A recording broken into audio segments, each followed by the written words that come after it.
10/7/2024 প্রাতঃমুরলি। ওম শান্তি।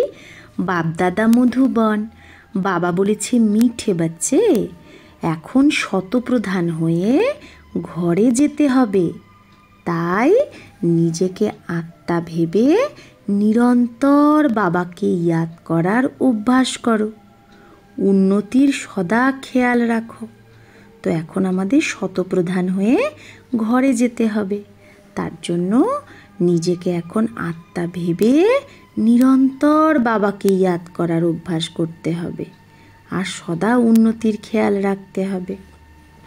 প্রশ্ন, পড়াতে দিন প্রতিদিন আগে बढ़ रहे हैं। তো পড়াতে দিন প্রতিদিন উন্নতি হচ্ছে নাকি অবনতি হচ্ছে, পিছিয়ে যাচ্ছি, তার লক্ষণ কি হবে? উত্তর, পড়াতে যদি আগে যাচ্ছ, যদি পড়াতে তোমার উন্নতি হচ্ছে, তাহলে হালকাপনের অনুভব হবে।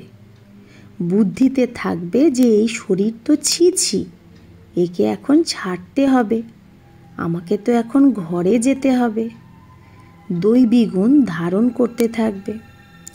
যদি পিছে চলে যায়, তাহলে চলনের দ্বারা আসুরি গুণ দেখা যাবে। চলতে ফিরতে বাবার ইয়াদ থাকবে না। সে ফুল হয়ে সবাইকে সুখ দিতে পারবে না। এই রকম বাচ্চারা আগে গিয়ে সাক্ষাৎকার করবে, তখন খুব সাজা খেতে হবে। ওম শান্তি। বুদ্ধিতে এই খেয়াল থাকে যে আমরা শতপ্রধান হয়ে এসেছিলাম।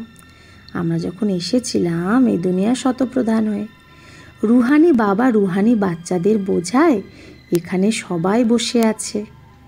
কেউ তো দেহ অভিমানী হয়ে আছে, কেউ দেহি অভিমানী হয়ে, কেউ সেকেন্ডে দেহ অভিমানী, আবার কেউ সেকেন্ডে দেহি অভিমানী হতে থাকে। এই রকম তো কেউ বলতে পারে না যে আমরা সারা সময় দেহি অভিমানী হয়ে বসে আছি। না, বাবা বোঝায় কোনো সময় দেহি অভিমানী হয়ে থাকে, কোনো সময় দেহ অভিমানী। এখন বাচ্চারা এটা তো জানে যে আমরা আত্মা এই শরীরকে ছেড়ে যাব নিজের ঘর। খুব খুশি খুশি যেতে হবে। সারা দিন এইটাই চিন্তন করে যে আমরা শান্তিধামে যাই, কারণ বাবা রাস্তা তো বলেছে। তাহলে আমাদের সারাদিন কি চিন্তন থাকে যে আমরা শান্তিধামে যাব, কারণ বাবা সে শান্তিধামে যাওয়ার রাস্তা বলে দিয়েছে। অন্য মানুষ কখনো এই বিচারে বসবেই না, এই শিক্ষা কেউ পায়ই না, খেয়ালও হয় না। তোমরা বোঝো এটা হলো দুঃখধাম। এখন বাবা সুখধামে যাওয়ার রাস্তা বলেছে। যত বাবাকে ইয়াদ করবে তত সম্পূর্ণ হয়ে যথাযোগ্য শান্তিধামে যাবে। তাকেই তো মুক্তি বলা হয়, যার জন্যই মানুষ গুরু করে। কিন্তু মানুষ একদম জানে না যে মুক্তি কি, জীবন মুক্তি কি, কারণ এটা হলো সম্পূর্ণ নতুন কথা। তোমরা বাচ্চারাই বোঝো যে এখন আমাদের ঘরে যেতে হবে। বাবা বলে ইয়াদের যাত্রার দ্বারাই পবিত্র হও। তোমরা প্রথমে যখন এসেছিলে তখন শ্রেষ্ঠ দুনিয়ায় এসেছিলে, তখন তোমরা সবাই শতপ্রধান ছিলে, আত্মা শতপ্রধান ছিল। পরে কানেকশান হয়, তাই না, অন্যদের সাথে। যখন গর্ভে যাবে তখনই তো সম্বন্ধে আসবে। তাহলে আত্মা তো শতপ্রধান ছিল, পরে তার কি হয়, অনেক আত্মার সাথে কানেকশান হয়। তো যখন গর্ভে আত্মা আসবে তবেই তো সম্বন্ধে আসবে। তোমরা জানো এখন এটা আমাদের অন্তিম জন্ম, আমাদের ফেরত ঘরে যেতে হবে। কিন্তু পবিত্র হওয়া ছাড়া তো আমরা যেতে পারবো না। এইরকম নিজের সাথে নিজের কথা বলা উচিত, কারণ বাবার আদেশ হলো উঠতে বসতে চলতে ফিরতে বুদ্ধিতে যেন এই খেয়ালই থাকে যে আমরা শতপ্রধান হয়ে এসেছিলাম, এখন শতপ্রধান হয়েই আবার ঘরে যেতে হবে।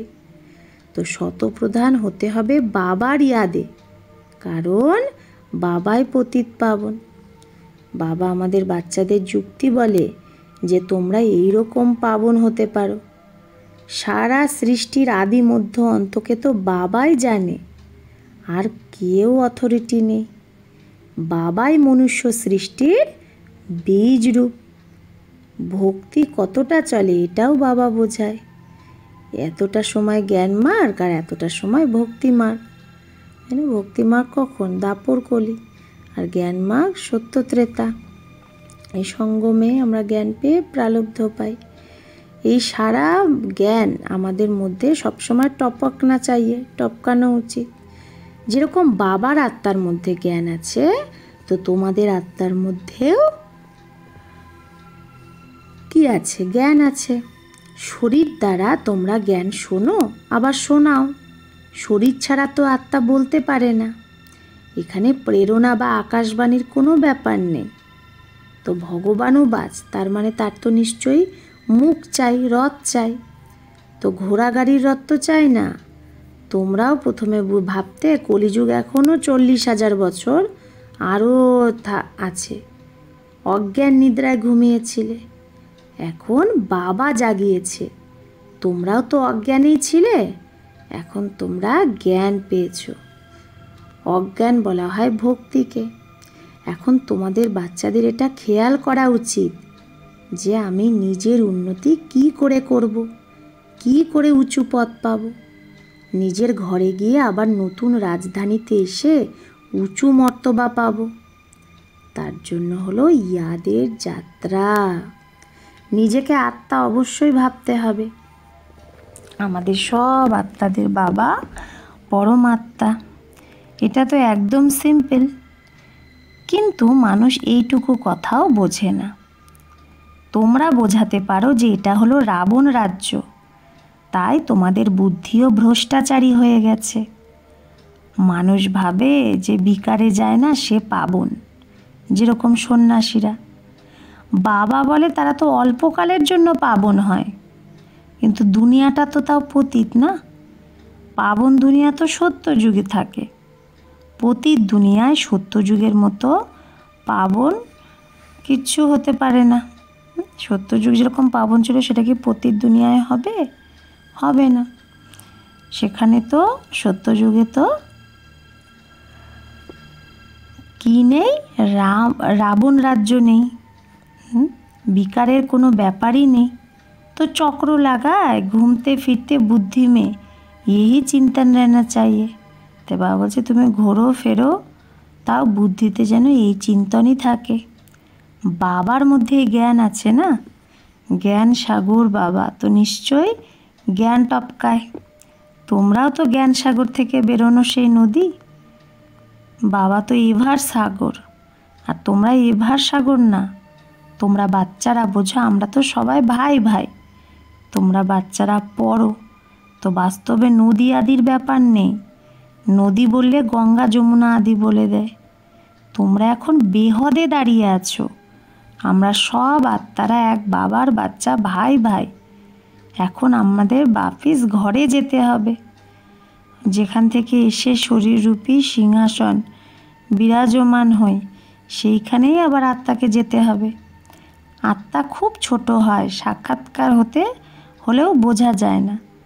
আত্মা বেরোয় তো কখনো বলে মাথা থেকে বেরিয়েছে, চোখ থেকে, মুখ থেকে। মুখ খুলে যায়। তো আত্মা শরীর ছেড়ে চলে যায়, তো শরীরও কি হয়ে যায়? জড়ো। এটা হলো জ্ঞান। স্টুডেন্টের বুদ্ধিতে সারাদিন পড়াই থাকে। তোমাদের মধ্যেও সারাদিন পড়ারই খেয়াল চলা উচিত। সারাদিন আমাদের মধ্যে কিসের খেয়াল চলা উচিত? পড়ার। ভালো ভালো স্টুডেন্টের হাতে সদৈব কোনো না কোনো বই থাকে, পড়তে থাকে। বাবা বলে তোমাদের এটা অন্তিম জন্ম, সারা চক্র লাগিয়ে অন্তে তোমরা চলে এসেছো। তাহলে বুদ্ধিতে সদা এই চিন্তনই থাকা উচিত। নিজে ধারণা করে অন্যকেও বোঝানো উচিত। কারো তো ধারণা হয়ই না। তো স্কুলেও তো নাম্বার বা স্টুডেন্ট থাকে, সাবজেক্টও খুব আছে। এখানে সাবজেক্ট একটাই, দেবতা হতে হবে। এই পড়ার চিন্তনই যেন সদা চলতে থাকে। এরকম না যে পড়াটা ভুলে গিয়েছো আর বাকি অন্য অন্য খেয়াল চলতে থাকে। তো যেরকম যে ধান্দাওয়ালা হবে সে তো নিজের ধান্দার খেয়ালেই চলবে, স্টুডেন্ট পড়াতেই লেগে থাকবে। আর তোমরা বাচ্চা কবি আপনি পড়াই মে রহনা है। তাই বাবা বলছে তোমাদের বাচ্চাদেরও নিজের পড়ার মধ্যেই ব্যস্ত থাকতে হবে, কারণ যেরকম যারা ধান্দা করে বিজনেস, তাদের বিজনেসের খেয়াল, যারা স্টুডেন্ট তারা পড়াতেই লেগে থাকে। তো তোমাদের বাচ্চাদেরও নিজের পড়াতে থাকা উচিত। कल एक निमंत्रण पत्र आया था, कल एक निमंत्रण पत्र आया था। তাই বাবা বলছে কালকে একটা নিমন্ত্রণ পত্র এসেছিল ইন্টারন্যাশনাল যোগ কনফারেন্সের। তো তোমরা তাদের লিখতে পারো যে তোমাদের তো এটা হলো হঠযোগ, তার এম অবজেক্ট কিছু আছে, এর দ্বারা ফায়দা কি হয়। আমরা তো রাজযোগ শিখছি, পরম পিতা পরমাত্মা যে জ্ঞানের সাগর, সে হলো রচয়িতা, সে তার নিজের এবং সৃষ্টির আদি মধ্য অন্তের জ্ঞান শোনাচ্ছে। এখন আমাদের ফেরত ঘরে যেতে হবে।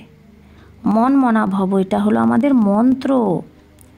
আমরা বাবাকে আর বাবার দ্বারা যে বর্ষা পাই তাকেই ইয়াদ করি।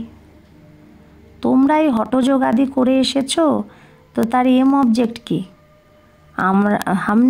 আমরা তো নিজের বলেছি যে আমরা নিজের জন্য কি বলেছি, যে আমরা এটা শিখছি। তোমাদের এই হঠযোগ সে क्या मिलता है? তোমরা যে হঠযোগ করছো কিছু জানছো না, তাহলে কি পাচ্ছ? এই রকম রেসপন্ড সংক্ষেপে লেখা উচিত।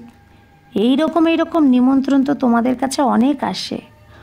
অল ইন্ডিয়া রিলিজিয়াস কনফারেন্সে তোমরা নিমন্ত্রণ পেয়েছো, আর তোমাদের বলেছে তোমাদের এম অবজেক্ট কি, তো বলো আমরা এটা শিখছি। নিজেরটা অবশ্যই বলা উচিত। কেন? এই রাজযোগ তোমরা শিখছো, বলো হ্যাঁ আমরা এটা পড়ছি, আর আমাদের পড়াচ্ছে ভগবান। আমরা সব ভাই, আমরা নিজেকে আত্মা ভাবি। তো বেহদের বাবা বলে নিজেকে আত্মা ভেবে মামে কামিয়াত করো, তো তোমার পাপ কেটে যাবে। এইরকম লিখাতগুলো খুব ভালোভাবে ছাপিয়ে রেখে দাও, তারপর যেখানে যেখানে কনফারেন্স হবে সেখানে পাঠিয়ে দাও। বলবে এটা তো খুব ভালো কায়দার কথা শিখেছে। এই রাজযোগের দ্বারা রাজারও রাজা বিশ্বের মালিক হয়। প্রত্যেক 5000 বছর পরে আমরা দেবতা হই, আবার মানুষ হই। তো এইরকম বিচার সাগর মন্থন করে ফার্স্ট ক্লাস লেখা বানানো উচিত। উদ্দেশ্য তোমাদেরকেই জিজ্ঞেস করে, তো এটা ছাপা যেন থাকে। আমাদের এম অবজেক্ট হলো এটা। এই রকম লিখলে কি হবে, টেম্পটেশন হবে, মানুষের প্রলোভন হবে। এতে কোনো হঠযোগ বা শাস্ত্রের কোনো ব্যাপার নেই। তাহলে মানে যারা শাস্ত্র পড়ে তাদের শাস্ত্রেরও কত অহংকার থাকা উচিত। তারা নিজেকে শাস্ত্রের অথরিটি ভাবে, তাই না? তারা তো নিজেকে শাস্ত্রের অথরিটি ভাবে। বাস্তবে তো তারা হলো পূজারী। অথরিটি তো পূজ্যকে বলবে, পূজারীকে কেন বলবে? তো এটা ক্লিয়ার করে লেখা উচিত যে আমরা কি শিখি। বিকের নাম তো প্রখ্যাত হয়ে গেছে। তো যোগ তো 2 প্রকারের, এক হলো হঠযোগ আর একটা হলো সহজ যোগ। সেটা তো কোনো মানুষ শেখাতে পারবে না। রাজযোগ এক পরমাত্মাই শেখায়। বাকি এই যে অনেক প্রকারের যোগ, এগুলো মানুষ মতে। সেখানে দেবতাদের তো কারো মতেরই দরকার হয় না, কারণ তারা সব বর্ষা পেয়ে গেছে। তারা হলো দেবতা, অর্থাৎ দৈবী গুণ সম্পন্ন। হ্যাঁ, যার মধ্যে এরকম কোনো গুণ নেই যে তাকে অসুর বলা যাবে। দেবতাদের রাজ্য ছিল, তাহলে সেটা গেল কোথায়? 84 জন্ম কিভাবে নিল? তো সিঁড়ির ওপর বোঝানো উচিত। সিঁড়িটা খুব ভালো, যে তোমাদের দিল মে হে ও ই সিঁড়ি মে হে, যে আমাদের দিলে আছে সেই সিঁড়িতে আছে। সারা ব্যাপারটাই হলো পড়ার উপর। পড়া হলো সোর্স অফ ইনকাম, আর এটা হলো সব থেকে উঁচু পড়া, দ্য বেস্ট। দুনিয়া জানে না যে দুটো বেস্ট, হ্যাঁ দ্য বেস্ট, দুনিয়া জানে না দ্য বেস্ট সব থেকে ভালো কোন পড়াটা। তো এই রাজযোগের পড়ার দ্বারা মানুষ থেকে দেবতা ডবল ক্রাউন হয়ে যায়। এখন তোমরা ডবল সিটটা যাওয়ার পুরুষার্থ করছো। পড়াটা একই, তারপরে কেউ কি হবে কেউ কি। তো অবাক কাণ্ড না, একটা পড়ার দ্বারাই রাজধানী স্থাপন হয়ে যায়, রাজাও হয় আবার প্রজাও আছে। বাকি সত্যযুগে তো দুঃখের কোনো ব্যাপারই থাকে না, কিন্তু পথ তো থাকে না। এখানে অনেক প্রকারের দুঃখ, আপদা, হ্যাঁ, বিমারিয়া, অসুখ, আনাজ আদি এগুলো পাওয়া যায় না। বন্যা আদি আসতে থাকে। বলে লাখপতি কোটিপতি হোক, জন্ম তো বিকারের দ্বারাই হয় না। ধাক্কা খায়, মশা কাটে, এগুলো সব দুঃখ না। তো নামই হলো রৌরব নর্ক। তাও বলতে থাকে অমুকে স্বর্গে গেছে। আরে স্বর্গে তো স্বর্গ তো আনেওয়ালা হয়, স্বর্গ তো আসবে। তখন তাহলে অন্য স্বর্গ গেল কি করে? কাউকে বোঝানো তো খুব সহজ। আবাহন বাবা এখন নিবন্ধ দিচ্ছে, লিখতে হবে বাচ্চাদের, ধারণা হলে লিখত বিহগে। তা মুখ্য কথা বাচ্চাদের বাবা বোঝায় যে নিজেকে আত্মা ভাবো, আর এখন মনে রাখো বাপিস ঘরে যেতে হবে। আমরা শতপ্রধান ছিলাম তো খুশির পারাবার ছিল না, এখন তমপ্রধান হয়ে গেছি। তো এটা কত সহজ পয়েন্ট, তো বাবা অনেক শোনাতে থাকে। তো ভালোভাবে বসে বোঝানো উচিত। যদি না মানে তো বোঝা যায় এ আমাদের কুলের না। পড়াতে দিন প্রতিদিন আগে যেতে হতে থাকবে, উন্নতি লাস্টে যে থাকবে তাহলে তো সে সরে গেল। দৈবী গুণের বদলে আসুরি গুণ ধারণ করা, এটা তো পিছে হাঁটনা হওয়া না। দৈবী গুণের বদলে আসুরি গুণ ধারণ করা, এটা তো পিছে সরে যাওয়া। বাবা বলে বিকারকে ছাড়তে থাকো আর দৈবী গুণ ধারণ করো। অনেক হালকা থাকতে হবে।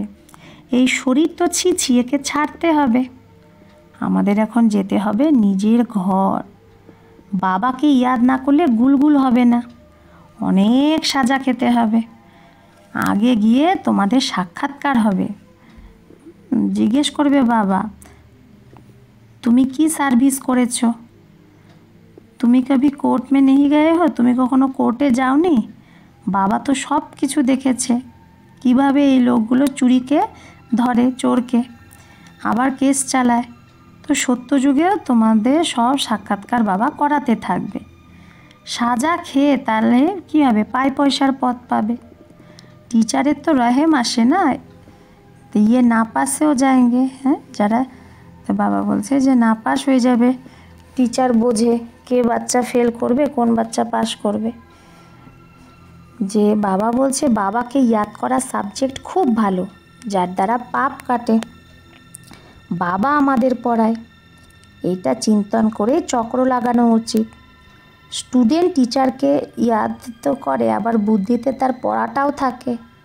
টিচারের সাথে যোগ তো অবশ্যই থাকবে না, এটা বুদ্ধিতে থাকা উচিত। আমরা সব ভাইদের একই টিচার, সে হলো সুপ্রিম টিচার। আগে গিয়ে অনেকে জানতে পারবে যে অহো প্রভু তেরি লীলা, মহিমা করে মরবে, কিন্তু তখন কিচ্ছু পাবে না বাবার থেকে। তো দেহ অভিমানে আসলে মানুষ উল্টা কাজ করে দেয়, আর দেহি অভিমানে হলে ভালো কাজ করে। বাবা বলে এখন তোমাদের বানপ্রস্থ অবস্থা, তোমাদের ফেরত যেতেই হবে। হিসাব কিতাব চুক্ত করে সবাইকে যেতে হবে, চাও বা না চাও যেতে অবশ্যই হবে। তো একদিন এইরকমও আসবে যে দুনিয়া খুব খালি হয়ে যাবে, শুধু ভারতই থাকবে। আধা কল্প শুধু ভারতই হবে, তো কত খুশি থাকা উচিত। আধা কল্প ভারতই হবে, তো দুনিয়া কত খালি হয়ে যাবে। এই রকম খেয়াল কারো বুদ্ধিতে আসেই না তোমরা বাচ্চারা ছাড়া। তাহলে তো তোমাদের আর কোনো শত্রুই থাকতো না। দুশ্মন আসে কি ধনের পিছনে? ভারতে এত মুসলমান আর ইংরেজ কেন এসেছে? পয়সা দেখেছে, পয়সা অনেক ছিল, এখন নেই। তো और कोई है नहीं, এখন নেই জন্য যে বাবা বলছে মুসলমান ইংরেজ এরা যে এসেছিলো আর এরা আসে না, একবার এসে সব নিয়ে গেছে, পয়সা খালি করে গিয়ে গেছে। মানুষ এটা জানে না। বাবা বলে পয়সা তো তোমরা আপেই খতম করে দিয়েছো ড্রামা প্ল্যান অনুসারে। তোমাদের নিশ্চয় আছে যে আমরা বেহদের বাবার কাছে এসেছি। কখনো কারো কিসকে খেয়াল মে ভি নেহি হোগা, কখনো কারো খেয়ালেও আসেনি যে এটা হলো ঈশ্বরীয় পরিবার। अच्छा, मीठे मीठे सिकिलधे बच्चों प्रति माता पिता बाप दादा का याद प्यार और गुड मॉर्निंग। रूहानी बाप की रूहानी बच्चों को नमस्ते। हम रूहानी बच्चों की रूहानी माता पिता बाप दादा को याद प्यार गुड मॉर्निंग और नमस्ते नमस्ते नमस्ते। शुक्रिया बाबा, आपको लाख लाख शुक्रिया। तो धारणा एक, चलते फिरते बुद्धिते पड़ार चिंतन थाका उचित। কোনো কার্য করতে বুদ্ধিতে সদা জ্ঞান যেন টপকতে থাকে। এইটাই হলো দ্য বেস্ট পড়া, যেটা পড়ে ডবল ক্রাউন তৈরি হয়।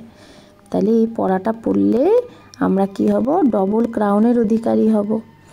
2, অভ্যাস করতে হবে আমরা আত্মা ভাই ভাই। দেহ অভিমানী এলেই উল্টা কাজ হয়ে যায়, তাই যতটা পারো দেহি অভিমানী হয়ে থাকতে হবে।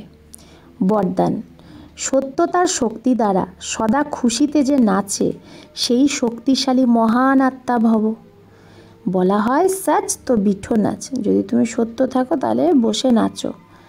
সচ্চা, সত্য অর্থাৎ সত্যতার শক্তিবালা যে সে সদা নাচতে থাকবে, কখনো নিস্তেজ হবে না, উলঝাবে না, ঘাবড়াবে না, কমজোর হবে না, এই খুশিতেই সদা নাচতে থাকবে, শক্তিশালী হবে। তো তাতে তার মধ্যে সামনা করার শক্তি হবে। সত্যতা কখনো হেলে ডোলে না, অচল থাকে। তো সত্যের নৌকা ডুলে যায় কিন্তু ডুবতি নেই, ডোবে না। তো সত্যতার শক্তিকে ধারণ যে করে সেই আত্মাই মহান আত্মা। সত্য যে বাবা বলছে সত্যতার শক্তিকে ধারণ করে যে সেই আত্মাই হলো মহান আত্মা। স্লোগান, ব্যস্ত মন বুদ্ধিকে সেকেন্ডে স্টপ করে নেওয়াই সর্বশ্রেষ্ঠ অভ্যাস। তাহলে সর্বশ্রেষ্ঠ অভ্যাস কি? ব্যস্ত মন বুদ্ধিকে সেকেন্ডে স্টপ করে দেওয়াই হলো সর্বশ্রেষ্ঠ অভ্যাস। আচ্ছা, ওম শান্তি।